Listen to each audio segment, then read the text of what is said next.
Olá, vamos hoje dar prosseguimento à disciplina de tecnologias para web e para dispositivos móveis. Hoje estaremos trabalhando com a seção 4.1 do nosso livro didático. Tá? Antes disso, vou apresentar para vocês as nossas atividades. Então, hoje estamos já no dia 21 de maio. Tínhamos atividades aqui para que fossem entregues no dia 20. Então, já deveriam ser entregues até ontem essas atividades. Muito bem. Fora essas atividades, temos as últimas atividades que poderão ser entregues até o dia 12 de junho, tá? Então, temos essas atividades, eu vou começar a postá-las no AVO, vou postar primeiro essa atividade. Isso aqui nós vamos, vou postá-las na seção 4.1, já. Na realidade, eu vou deixar, eu não vou nem marcar aqui, na realidade, esta atividade aqui, né, será na seção 4.1. Nessa nossa sessão que estaremos trabalhando hoje, ela estará disponível aí, esse roteiro prático 4, para que vocês venham fazer. Tudo bem? Muito bem. Vamos então para a nossa aula de hoje. Então, nesse contexto em que estamos trabalhando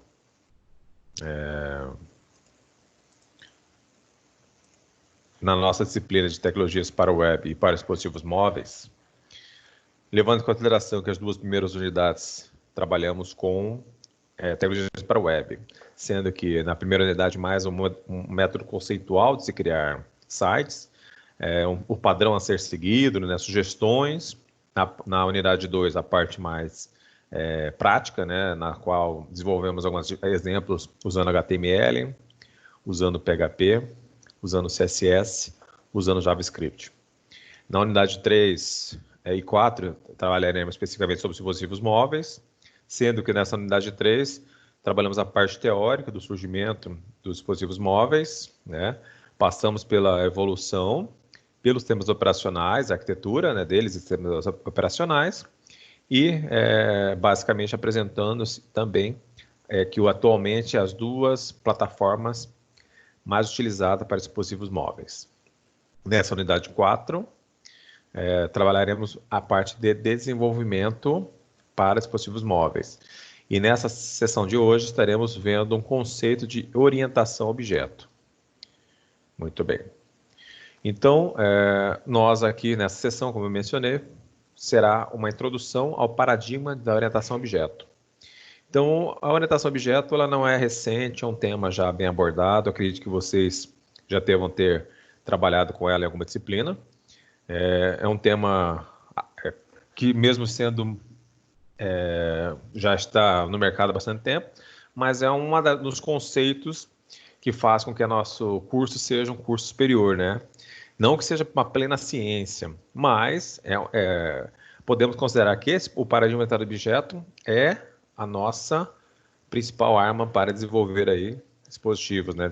Criar sistemas. É um paradigma muito bem empregado, muito bem fundamentado, em que as linguagens trazem suportes para este conceito, para este paradigma, né? Então, aqui até menciono o seguinte, dizer que é uma linguagem de programação segue o paradigma orientado a objeto, significa dizer que a forma de organizar os comandos e os recursos disponíveis fazem parte de um padrão, com algumas regras bem definidas. Então, quando se trabalha no paradigma orientado a objeto, e aí até podemos observar em algumas linguagens, algumas variações mínimas, né? Mas existem boas práticas para que nós possamos organizar o nosso código, inclusive, né, nossos comandos, a forma de utilizá-los, né? Então, trabalhando com esse paradigma, conseguimos aí criar códigos mais legíveis, né? E mais fáceis de serem alterados, né? Então, no contexto da programação de computadores, um paradigma é um jeito, né? Uma maneira, um estilo de programar. Então, é nesse sentido que estaremos observando esse paradigma. Então, a orientação a objeto é uma maneira, é um jeito, é um estilo de programação.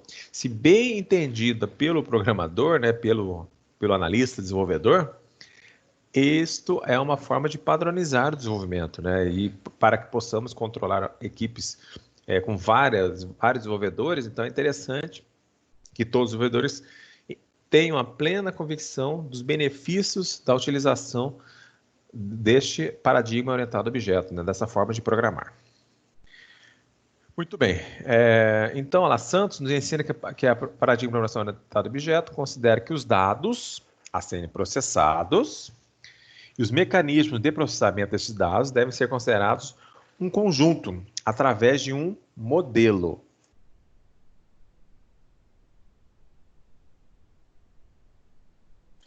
Então, quando nós passamos, identificando um modelo, né? Por quê? Nós veremos que, na orientação ao objeto, acho que a estrutura básica que nós temos na orientação ao objeto, que é a classe, ela contemplará os atributos, que são os nossos dados, e também contempla os métodos, que são os mecanismos de processamento. Então, isso tudo fica armazenado na classe. E por essa classe a gente consegue depois instanciar os nossos objetos. Mas essa classe em si a gente fala que é um modelo lá. Então, modelo são representações simplificadas de objeto, pessoas, itens, tarefas, processos, conceitos, ideias, entre outros, né? Usados comumente por pessoas no seu dia a dia, independente do uso de computadores. Então, se nós analisarmos esse paradigma, vem do conceito de nós, seres humanos, separarmos, sempre tentarmos criar modelos para padronizações, modelos para criarmos ferramentas para a construção civil. Tudo na nossa vida existem modelos, né? Modelos ou protocolos, né? Que são utilizados. Então, esse conceito nós já usamos, né? Mesmo que não haja o implemento dos computadores, né? Nós temos um modelo de como nos comportar, como trabalhar de forma adequada, né? Modelo de padrões de segurança do trabalho, né? Então, tem vários modelos que a gente vai implementando, e esses modelos têm características e têm neles embutidos também mecanismos de processamento. Então, todos esses itens fazem parte aí desse nosso conceito de modelos. Então, a ideia da programação orientada a objeto ganhou impulso na década de 70 e no começo de 80. Então, o Benjamin Strutop integrou, né, a orientação a objeto na linguagem C. Então, a linguagem C, que não era orientada a objeto, resultou-se, né, depois de estar sendo implementados os conceitos de orientação a objeto e as terminologias, criou-se o C++, tida, né, como a primeira linguagem orientada a objeto usada em massa, em escala comercial, né? Então, C++ considera-se então a linguagem que foi a primeira precursora, não que seja a primeira, mas a precursora da utilização em massa da orientação a objeto. No início dos anos 90, um grupo da Sun, liderado por James Collins, desenvolveu uma versão mais simples do C++, que foi batizada de Java. E essa linguagem Java que é o nosso objetivo aqui, né? A orientação a objeto e linguagem Java, que é o nosso objeto de estudo, né? Para que possamos desenvolver aí, acho que na sessão seguinte já estaremos talvez desenvolvendo já um aplicativo, né? Para dispositivos móveis. Então, Java é uma linguagem mais utilizadas no mundo, do mercado, né? Conhecer essa ferramenta, bem como a orientação a objeto, pode ser um diferencial para quem procura se destacar no mercado de trabalho, né? Então, aí nós temos uma logo aí do Java, né? Essa xícara aí de café. Muitas vezes também temos conceito de beans, né? Que são feijões, mas aqui eu considero como se fosse café. E aqui nós temos mais a seguir dois ícones. Eu considero como os ícones principais aí, né? No desenvolvimento Java, não vinculando dispositivos móveis, né? Já foram, agora não estão sendo tão vinculados a dispositivos móveis. Que é o primeiro ícone aí, que é este cubo, das cores verde, vermelho e azul, que é o nosso NetBeans. E esta outra imagem aí, desse globo, né, desse círculo, com 3 linhas brancas transposta sobre ele, que é o símbolo da IDE Eclipse. Então, esses dois aí são os mais utilizados na IDEs para desenvolvimento Java. Tá? Então, as características e princípios da programação orientada a objeto, nós podemos entender que separam-se em quatro características. Então, a característica básica que nós temos que ter em mente para a orientação a objeto, podemos mencionar a abstração, que está relacionada à definição precisa de um objeto. Inclui sua identificação, nome, suas características ou propriedades e o conjunto de ações que ele desempenha.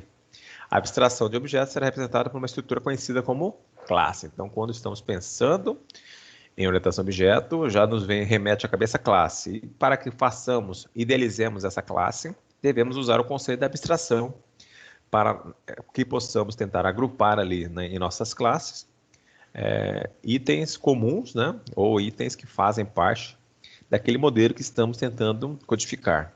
Então, isso podemos mencionar aí as características, né, da classe em si e os métodos por eles listados. As classes, né, então, são estruturas da linguagem de programação orientada a objeto criadas para conter os dados que devem ser representados e as operações que devem ser efetuadas com esses dados para determinado modelo. Então, as classes é o conceito aí que eu considero, né, o principal o primeiro a ser entendido, né, e ser analisado para que se tenha o conceito da orientação a objeto na mente. Aqui temos uma representação da UML da classe, né? Então, temos o nome da classe. Esse exemplo aqui está fugindo a alguns padrões, a gente vai comentar depois. Mas, por exemplo, quando a gente trabalha com o conceito de orientação a objeto, os atributos que são esses primeiros, a segunda lacuna deste retângulo, né? O nome deles, né, está em maiúsculo, nós não usamos em orientação a objeto, a padronização é que tudo seja em minúsculo, os atributos. E nós temos os métodos ali também, a palavra inicial dos métodos começa com letra minúscula. O nome da classe está no primeiro retângulo, né? Está ali cliente. Isso está correto, abrir a letra maiúscula. Aí os demais a gente vai codificar daqui a pouco este exemplo e vamos demonstrar que ele poderá ser melhorado e deve ser melhorado. Então aqui nós temos uma classe contendo os nossos atributos e nossos métodos. Atributos considere como as características desta classe e nossos métodos são as operações que essa classe pode processar dos dados que estão nela ou até dados de terceiros, né? Dependendo da função que estamos provendo este método, ele poderá estar disponível para que possamos entrar com uma informação neste método, né, e ele processar essa informação e nos retornar algum valor ou não. Então, são métodos que poderão então ser utilizados nessas operações. Esses métodos que estão aí são métodos void. O conceito de void indica que esses métodos não retornam valor algum. Aqui nós temos a codificação da classe, string lá. Aqui na codificação até foi ajustada de forma mais correta, identificando ali o nome, o endereço, a idade, né, o e-mail e os dois métodos codificados da classe. Muito bem, vamos codificar então isso aqui só para que não estejamos perdendo tempo. Vamos codificar esta nossa classe cliente. Então, eu vou remetê-los agora para que vocês visualizem a minha interface da IDE. Então, eu estou usando aqui o Eclipse. Tem que até atualizá-lo, está com a versão ainda 2018. Muito bem.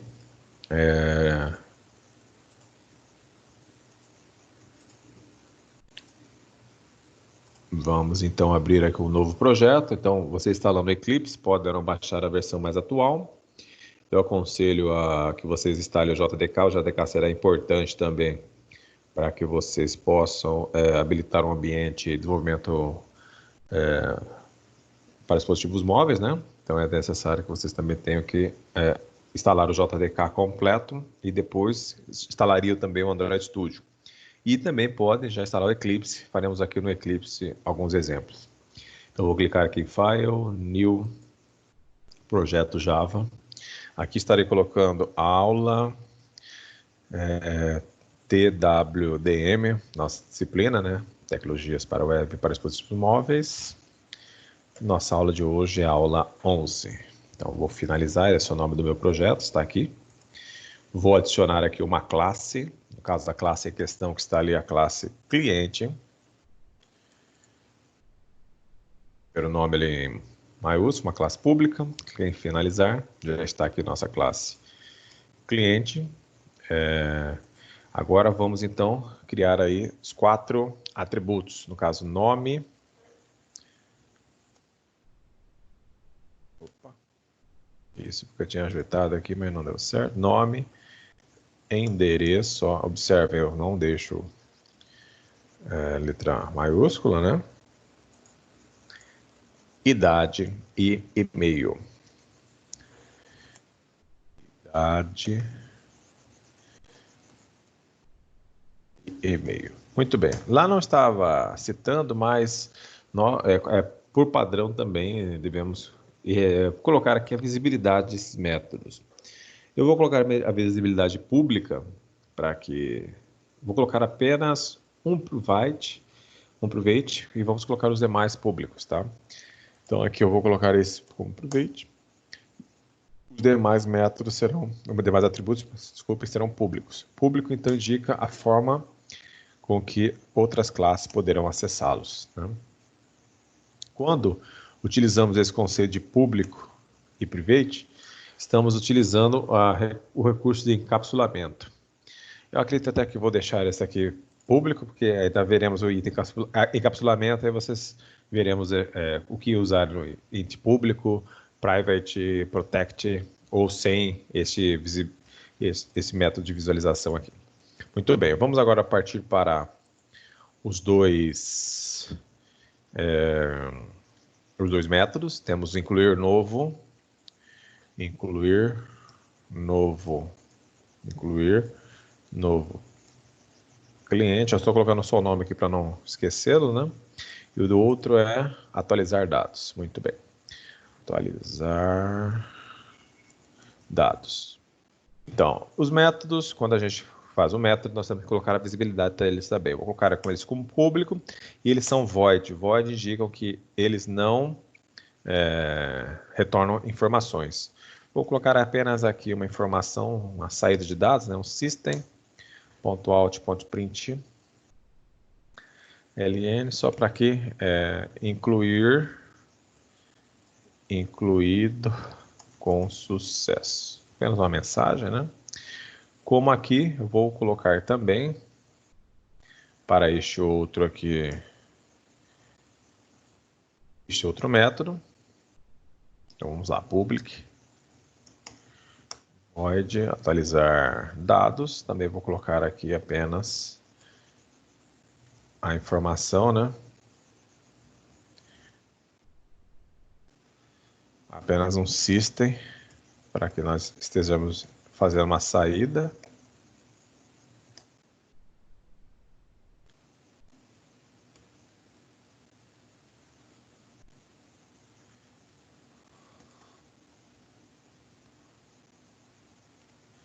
Muito bem, apenas uma mensagem para que tenhamos uma programação no nosso método. Então, isso aqui eu vou chamá-lo, ele vai executar isso aqui na minha tela, e esses meus atributos servem para guardar informações, que até caso eu queira, eu posso imprimi-las até, criar aqui métodos para que façam a impressão do que foi cadastrado para este objeto depois, para essa classe.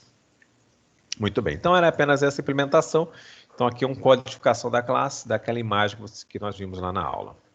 Deixa eu retornar aqui para que nós possamos lembrar. Então eu codifiquei esta representação aqui, tá? Está codificada lá em nossa tela. Outro item, uma outra característica importante. Então nós vimos a abstração, né, nas quais nós estamos, vimos o que nós queremos codificar, por exemplo, a ideia de um cliente. A partir desse cliente, abstraímos aí os atributos e os métodos que seriam utilizados para que montássemos uma classe para o cliente. Esse segundo item aqui refere-se à herança. Então, por meio dessa característica, para geometrar objeto, um objeto filho herda características e comportamentos do objeto pai, dependendo da visibilidade utilizada, né? Isso que é uma questão importante. Dependendo da visibilidade, nós teremos essa utilização desses atributos, desses métodos. No projeto de um software objeto, as classes podem ser construídas reaproveitando parte de outras. Então, eu fiz ali a parte de um cliente, né? A partir daquele cliente, eu posso vir uma classe filha, usar o que já foi codificado nessa classe cliente e apenas adicionar uma característica a mais, né, na minha classe filha. Quando trabalhamos nesse sentido, trabalhamos com essa representação. A representação da classe está aqui. Nós temos aqui duas classes filhas, né? Então, temos a imagem aqui, este símbolo indica que é uma herança que está sendo utilizada. Nós temos a classe pai, as classes filhas envolvidas neste relacionamento. E nesta classe filhas, nessa codificação, poderão, nesse sentido, a pessoa física e a classe pessoa jurídica, utilizar atributos e os métodos da classe pai, no caso a classe cliente, tá? Então, isso aqui eu não precisarei mais, nessa pessoa física, declarar, por exemplo, o atributo nome. Quando eu estou usando a herança, eu já posso utilizar aqui quando estiver instanciando esse objeto, eu já posso utilizar este recurso da classe, esse recurso nome, né, esse atributo nome já, porque como eu estou herdando características de cliente, já automaticamente isso já como se eu tivesse implementado já na minha classe pessoa física. Muito bem, vamos implementar isso lá então. Então, para que nós possamos colocar em prática, eu vou adicionar aqui uma outra classe, duas classes, né? A primeira classe será pessoa física e a outra pessoa jurídica. Feito isso, simples. Aqui apenas para que eu faça a ligação e que eu receba esta herança da classe cliente, eu apenas utilizarei a palavra extends. Cliente. Faça a mesma coisa em pessoa jurídica. Extends. Cliente. Então, a partir daqui, o que eu codificar, então, é como se eu já começasse a codificar. A partir do momento que eu usei esta palavra e estendi da classe cliente, é como se esta codificação que está aqui no cliente, automaticamente eu tivesse já feito aqui. Então, é evidente que eu ganho, existe um ganho de produção, né? Se eu apenas setei esta palavra, a minha classe, já considero que eu já tenha codificado tudo que está previsto aqui em cliente, então existe um benefício da reutilização de código, vincular diretamente à produção, né, do código. Então, a partir daqui eu só vou programar o que não está previsto em cliente. Então, nesse sentido, eu estarei codificando aqui apenas, primeira coisa, vamos colocar aqui um atributo que é o CPF e apenas um método para obter este CPF. Então, método public void obter CPF.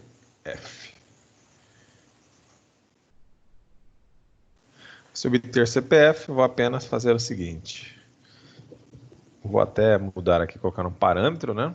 Vou colocar um parâmetro aqui, que é o string CPF. E aqui eu vou colocar this CPF, que é o que eu quero usar. Observe, quando eu aperto this aqui, eu posso usar o CPF, vou adicionar o que for passado no parâmetro CPF. Pronto, apenas para constar.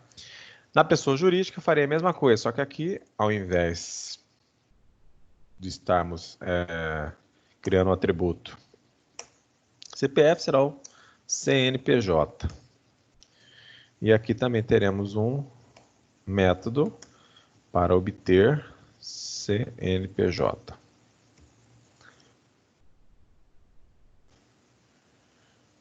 Muito bem, this CNPJ, observe, quando eu apertei o this, olha, todas as funcionalidades, olha lá, e-mail, endereço, idade, nome, tudo que estava previsto em cliente já está disponível aqui, eu já posso até lançar informações.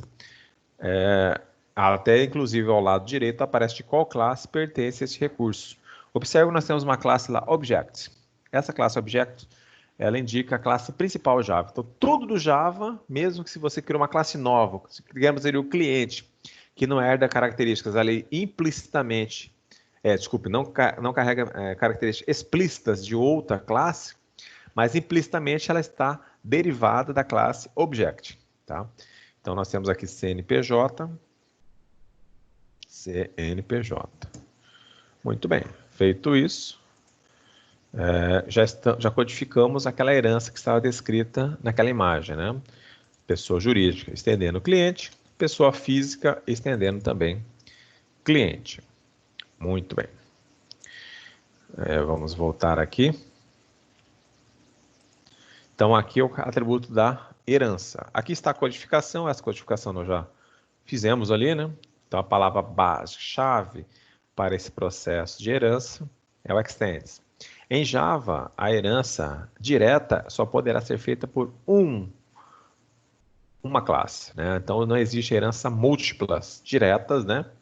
Dentro do Java, como existia e existe ainda em C++.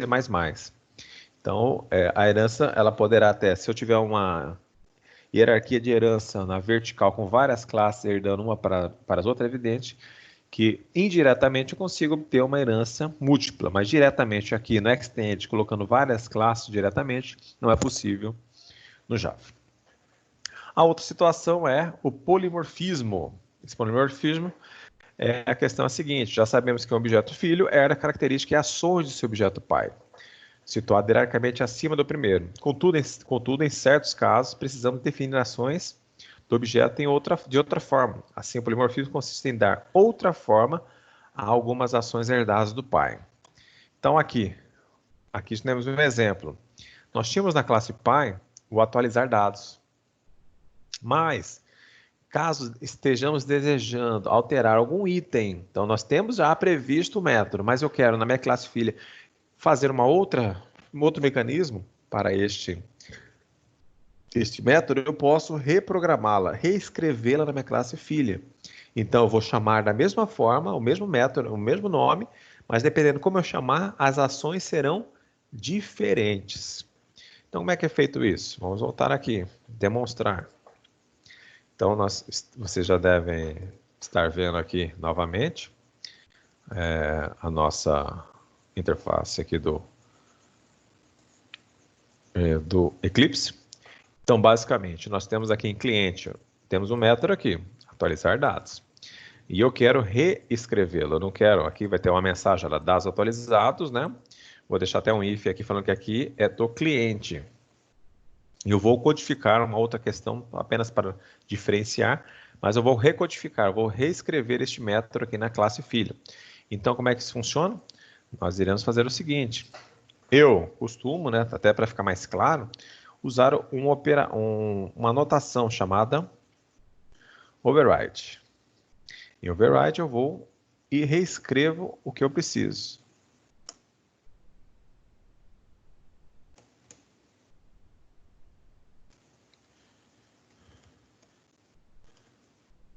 Vou apenas fazer uma mudança aqui para ficar diferente. Print atualização pessoa física. Muito bem, aqui então eu reescrevi. Então até não que isso aqui não é necessário, não é obrigatório, eu posso até remover daqui, não vai dar erro. Mas eu costumo deixar essa anotação override aqui, isso aqui é uma anotação, tudo começa com arroba. Quando utilizamos aí na linguagem Java, significa uma anotação, annotation. Então, a anotação aqui indica que eu estou reescrevendo este método. Então, reescrever o atualizar. Mesmo que ele estava previsto na classe cliente, eu reescrevi este mesmo método agora na classe filha. Então, na classe filha, ela terá uma outra atitude. Então, eu posso, nessa sequência de objetos, né? Eu posso utilizar o método atualizar dados da mesma forma, com a mesma assinatura, mas estará produzindo resultados diferentes dependendo de qual objeto nós estamos chamando este método, porque ele foi reescrito. Então, eu vou fazer a mesma coisa aqui, vou reescrevê-lo, né? Vou colocar aqui a anotação.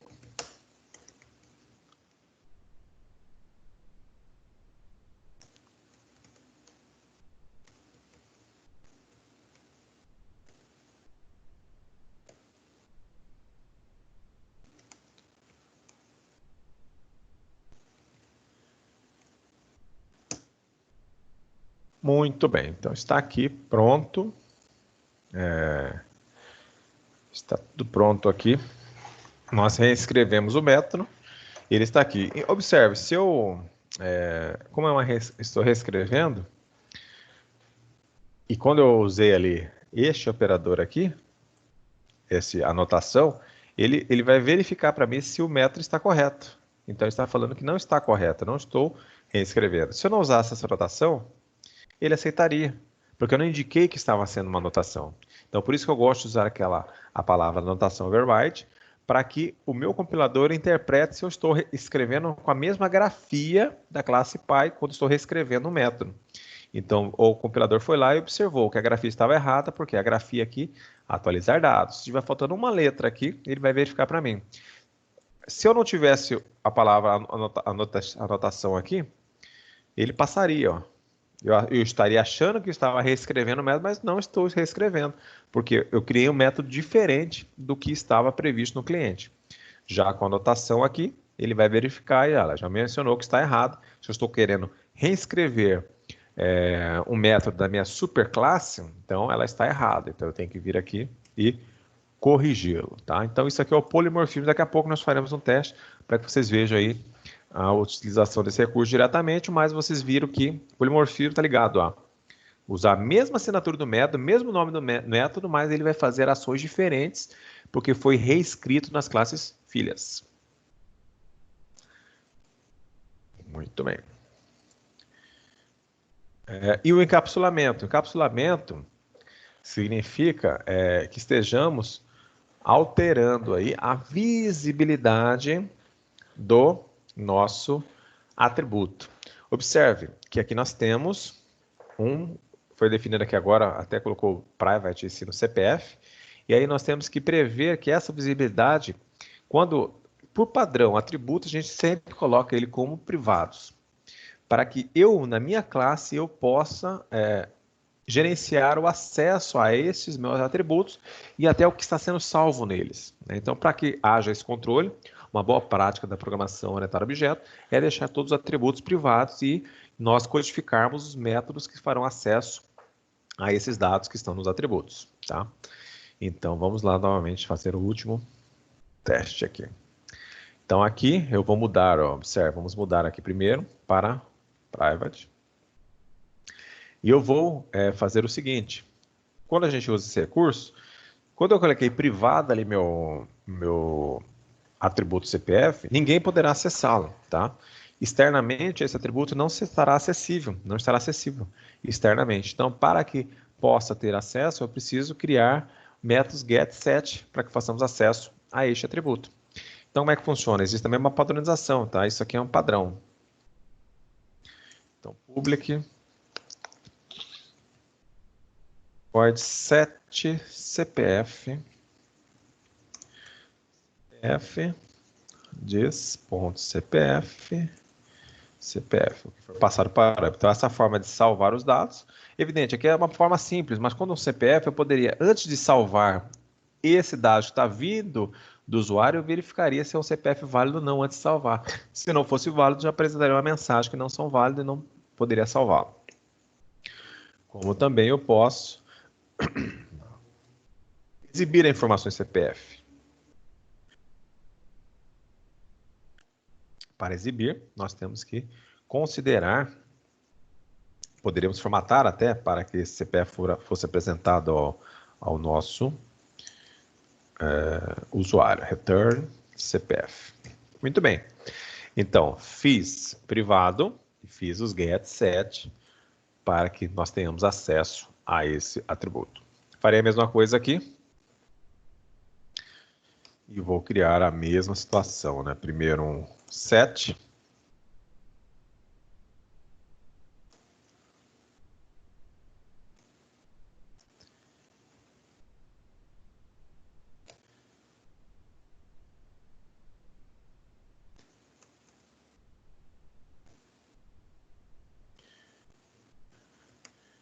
E um get. Padrão também é que estejamos utilizando o nome do atributo, né? Como eu estou fazendo aqui, eu uso o nome do atributo para gerar o get set. Evidente que com essa primeira letra, a única letra maiúscula do processo. Ponto. Resolvemos aqui. Então, isso é um encapsulamento. Eu não deixo com que os usuários, ou até mesmo quem estiver desenvolvendo, tenha acesso direto a lançar dados, né, nestes atributos. Eles terão um controle de acesso, e desse controle de acesso temos os get set. O set para enviar um dado e o get para retornar a informação, caso o usuário queira visualizá-la. Então, encapsulamento é este o conceito. Está relacionado à proteção ou ocultação dos dados do objeto. Tá? Então, isso é o nosso encapsulamento. Aqui nós temos o exemplo de como instanciar. Para que estejamos instanciar, né, para que possamos usar aqui o recurso, é necessário que estejamos aqui utilizando o método void, o método static void main, né? Então, aqui é o método principal, para que seja possível a possibilidade, então, de estarmos instanciando objetos. Então, vamos fazer esse exemplo também no nosso Eclipse.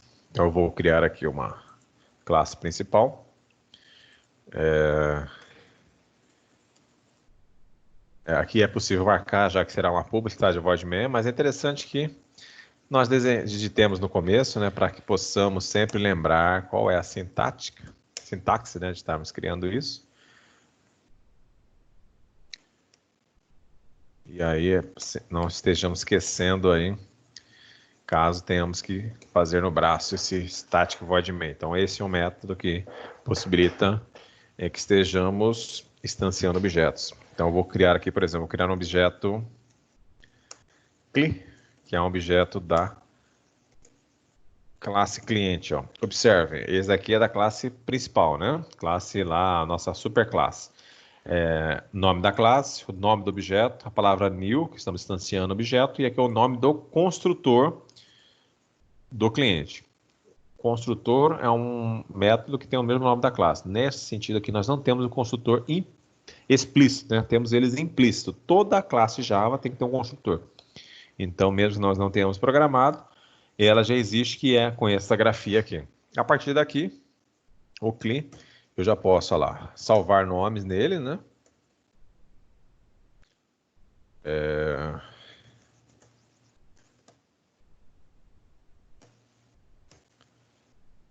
Podemos salvar e-mails, todas aquelas informações que estavam previstas lá no cadastro.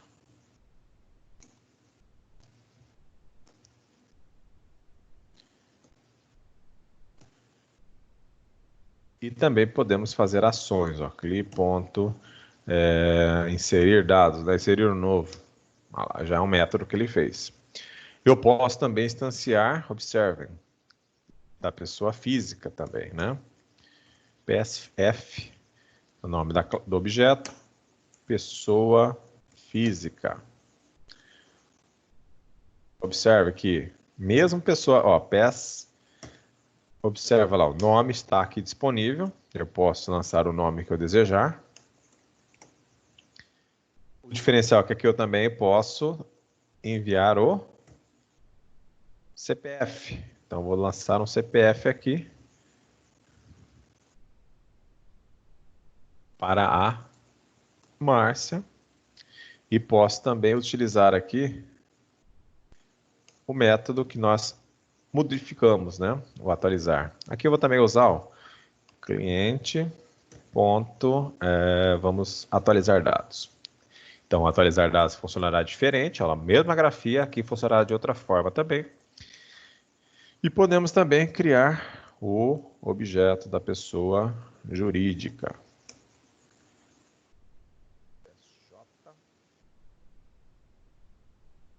Pessoa jurídica. Então, aqui também temos acesso e a possibilidade de que estejamos lançando o nome, olha lá. O nome também é possível. E também podemos aqui, ao invés de usar o CPF, né, podemos setar aqui. Opa, estava fazendo errado, aqui é J, o objeto é J. J. Aqui então fica o quê? Nosso set CNPJ. Então, aqui a gente vai citar o CNPJ aqui, desejado.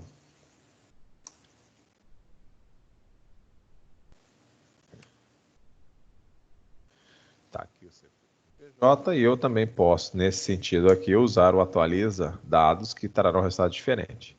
Então, aqui temos um exemplo de como instanciar nosso objeto. Então, eu instanciei aqui, neste exemplo, 3 objetos. Um objeto do cliente, da classe da superclasse, né? Da subclasse a pessoa física, né? E aqui nós temos a possibilidade de usarmos um método diferente, que foi implementado apenas na pessoa física. E o atualizar dados da pessoa jurídica, atualizar dados da pessoa física foi reescrito da superclasse da cliente. Como a mesma coisa também podemos fazer na pessoa jurídica, temos o nome, temos aqui o diferencial CNPJ, o CNPJ, e o atualizar dados também que foi redigitado, reescrito, ficando diferente também do cliente da superclasse. Executando isso aqui, o resultado está lá. Ó. Então, como foi dito, lá, incluído com sucesso, é este incluído. Dados atualizados com sucesso, está aqui os dados. A atualização de pessoa física, que é esse dado aqui. E o último que saiu é a pessoa jurídica, que eu havia mostrado essa mensagem aqui também para vocês, tá? Esses dados foram armazenados, tá? Eu posso, caso tenha interesse, reescrevê-los aqui, né? Evidente, eu somente tenho que fazer um método de reescrevê-lo. Eu até posso, ao invés disso, programar na superclasse. Olha só, ao invés de, então, eu tenho que fazer um system aqui. Observem.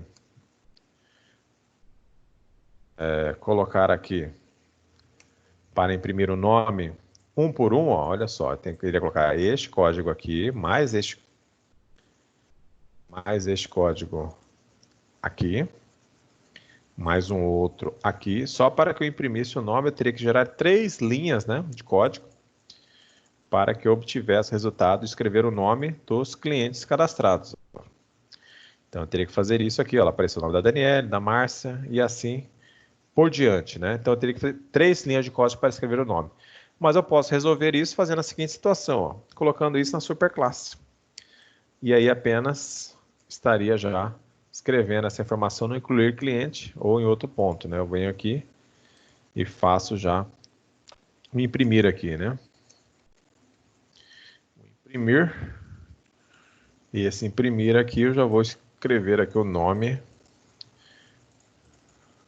do cliente, o cliente cadastrado. Então é simplesmente chegar aqui, dar o clean.imprimir. Aqui também, ó, eu só vou mudar o nome do objeto. Aqui eu vou colocar o nome do outro objeto e pronto, já estará imprimindo aí todas as informações lá. Daniele, a Márcia e os dados estão aí de acordo. Tá? Bem simples daqui, então, aí, o exemplo de estarmos instanciando, criei um método lá no cliente, já serviu para todas as subclasses automaticamente.